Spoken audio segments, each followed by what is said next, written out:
Bonjour à tous, vous êtes sur TechCart TV. Aujourd'hui j'aimerais qu'on parle du nouveau Porsche Macan 100% électrique qui fera son arrivée courant 2024. On espère qu'il arrivera plus tôt, on espère qu'il arrivera 2023. Ce serait vraiment parfait, ce Porsche Macan qui se dévoile enfin. Enfin on a les premières images niveau design, on voit à quoi à peu près ça va ressembler. Parce qu'ils ont mis des bouts de plastique, des bouts de scotch par-ci par-là pour tromper notre œil. Mais on voit globalement à peu près à quoi il ressemblera. Et on l'attendait avec impatience ce dévoilage du design de ce Macan électrique. Parce qu'on sait que ça va être fou niveau performance, on le sait, on a l'habitude avec Porsche. Il se vendait très bien, ce Macan était top vente chez Porsche, c'était leur nouvelle poule aux œufs d'or. Et ils nous sortent ce Macan électrique, vous allez tout savoir dans cette vidéo. Performance, design extérieur, pas tout, on n'a pas encore design intérieur, on n'a pas encore de positionnement tarifaire, mais on va aborder tout ce qu'on sait, on en sait plus sur les performances. Alors si ce n'est pas déjà fait, avant de commencer, abonne-toi à la chaîne, je vais te sortir plein d'exclusivités, de pépites sur l'actualité automobile. Je ne t'embête pas plus, on parle de ce Macan 100% électrique et j'avais hâte que Porsche nous dévoile un peu plus de ce design, de ce Macan électrique. Je l'attendais avec impatience pour vous faire cette vidéo et enfin je peux vous la faire. Je vous préviens d'avance, malheureusement niveau qualité il y aura quelques photos, quelques vidéos, c'est pas du top qualité clairement, on a que des images du prototype, on a quelques images, on n'en a pas beaucoup sur internet clairement, donc niveau qualité ce sera pas ouf, je vous préviens d'avance.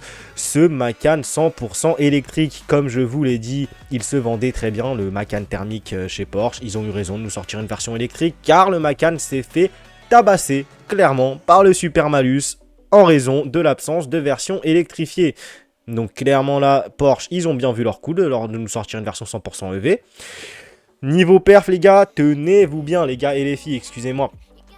Tenez-vous bien, 800 volts, architecture 800 volts, 600 chevaux, 1000 Nm de couple. Sachant que là on est sur la version entrée de gamme. Je pense qu'on aura des versions turbo, turbo S, GTS, je ne sais quoi, je ne sais quoi. Je pense qu'on montera à plus de 700 chevaux sur certaines versions. C'est quasiment sûr. Pour un mini SUV électrique, après on l'attend surtout niveau autonomie, hein. On espère qu'il fera encore mieux que ce Taycan. On espère. Apparemment ils annoncent une batterie lithium-ion de 100 kWh de capacité, détenant 12 modules de cellules prismatiques. Je m'attendais un peu à mieux, on va pas se le cacher, sachant qu'en 2024, on va avoir plein de nouveautés automobiles de malade mental, notamment sur le marché de l'électrique. Il y a le Clash G, le EQG 2024 qui va sortir peut-être avec la batterie de l'EQXX, du concept EQXX à plus de 1000 bornes d'autonomie. Donc bon, peut-être les nouvelles batteries Tesla aussi d'ici 2024. Le marché chinois électrique qui va arriver fort, les Huawei, Feifan, etc. Je pense qu'ils vont nous sortir du lourd. Vous pouvez aller checker un peu sur la chaîne, il y a quelques vidéos sur le marché chinois. Je vais vous sortir aussi pas mal de trucs. Du coup, on est sur une premium plateforme électrique PPE. C'est le nom de la nouvelle plateforme électrique inaugurée par ce Porsche Macan électrique. Le Taycan a posé les bases, cette auto les reprend à son compte et les fait évoluer. C'est notamment le cas de l'architecture 800 volts garantissant notamment des temps de charge très courts. Porsche annonce moins de 25 minutes pour recharger de 5 à 80% pour une puissance maximale de plus de 270 kW. L'auto bénéficie de 2 moteurs électriques synchrones, à aimant permanent, un paressieux garantissant 450 kW, soit environ 600 chevaux et plus de 1000 Nm de couple. Globalement, c'est ce que propose actuellement le Taycan Turbo, 460 kW, 625 chevaux overboost, proposant jusqu'à 680 chevaux et 850 Nm de couple. On imagine donc qu'il s'agira du degré supérieur de puissance du Macan électrique en turbo ou turbo S.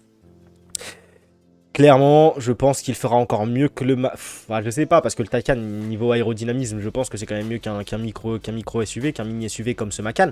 Mais on n'en attend pas moins, je pense qu'il fera largement le taf, on le sait, niveau perf, ça va quand même envoyer du lourd, vous ne serez pas déçus, vous inquiétez pas, ça vous suffira largement, ça c'est clair. J'espère que niveau design, ça va être du lourd, on va en parler plus tard, je vous finis un peu le petit descriptif de ce Porsche. Porsche l'annonce comme le plus sportif de sa catégorie. Avec la Taycan, Porsche nous a bien montré que l'efficience et la démarche éco-responsable n'étaient pas incompatibles avec la sportivité et le dynamisme. L'actuel Macan étant d'ailleurs une référence en comportement.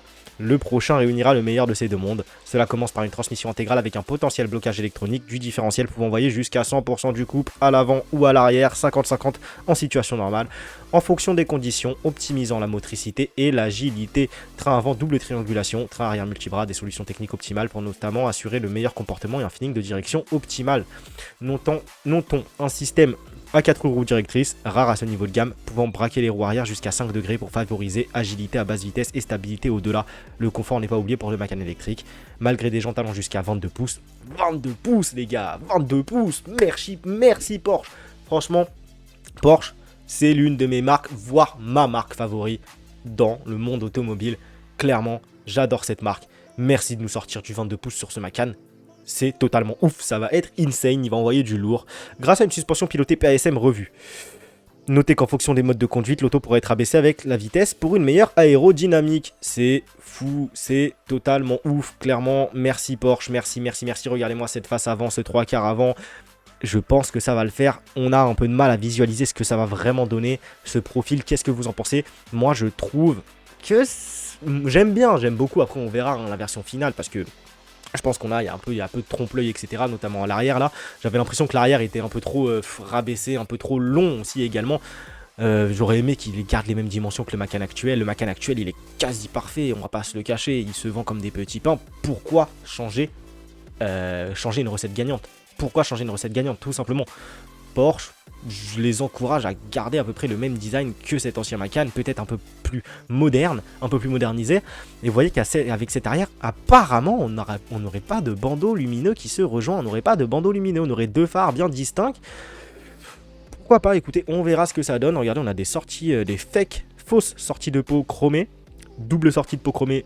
Bon, on verra si ça reste sur la version finale. Sur l'électrique, je trouve pas ça nécessaire. Je trouve que c'est pas ouf, hein, les fausses sorties de peau. Je préfère avoir rien du tout, avoir un truc, un diffuseur plutôt bien intégré. J'aurais aimé des lames ou un truc comme ça aurait été beau. Ce 3/4 arrière, il est beau, hein. Ce 3/4 arrière profilé là, c'est très beau.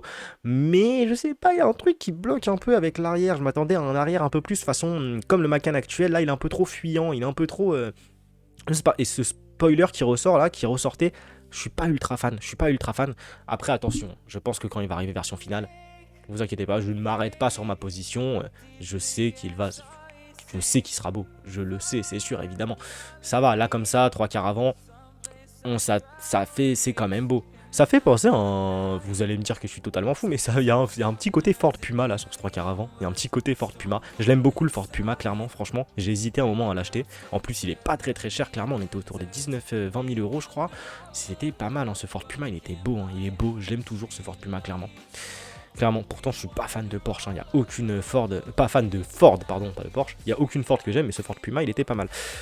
Cette signature lumineuse, j'espère qu'ils vont la garder. Là, c'est 4 petits traits affinés. Un peu toujours dans la même ligne directive de Porsche. C'est beau, ça marche. Pourquoi changer encore une fois une recette gagnante? Ce profil, bah, comme je vous ai dit, regardez l'arrière, il y a un truc qui cloche. Il y a un truc qui fait moins SUV que le Macan actuel. Alors j'espère que c'est parce que c'est la version prototype et qu'ils n'ont pas voulu tout nous dévoiler tout de suite comme ça. Et qu'il sera plus rehaussé et un peu plus bodybuildé. Parce que là, il fait, j'ai l'impression, après il faut voir en réel, je ne peux pas donner mon avis comme ça, mais... Je donne quand même mon avis, oui. Là, il fait un peu trop... pas assez SUV, je trouve. Hein. Clairement, là, il fait pas assez SUV, je trouve. En vrai. Hein. Vraiment, j'aimerais bien qu'ils soient un peu plus massifs quand même. Cet arrière un peu trop fuyant, j'aimerais qu'ils soient un petit peu rehaussés. Mais je pense qu'on sera à peu près sur la même ligne directive. Là, je pense que nos yeux sont un peu trompés par tout ce scotch et ces plastiques et ces trucs. On n'arrive pas à savoir vraiment ce que donnera ce Macan 100% électrique. Mais, bon, à mon avis, c'est même 100% sûr. Porsche ne m'ont jamais déçu.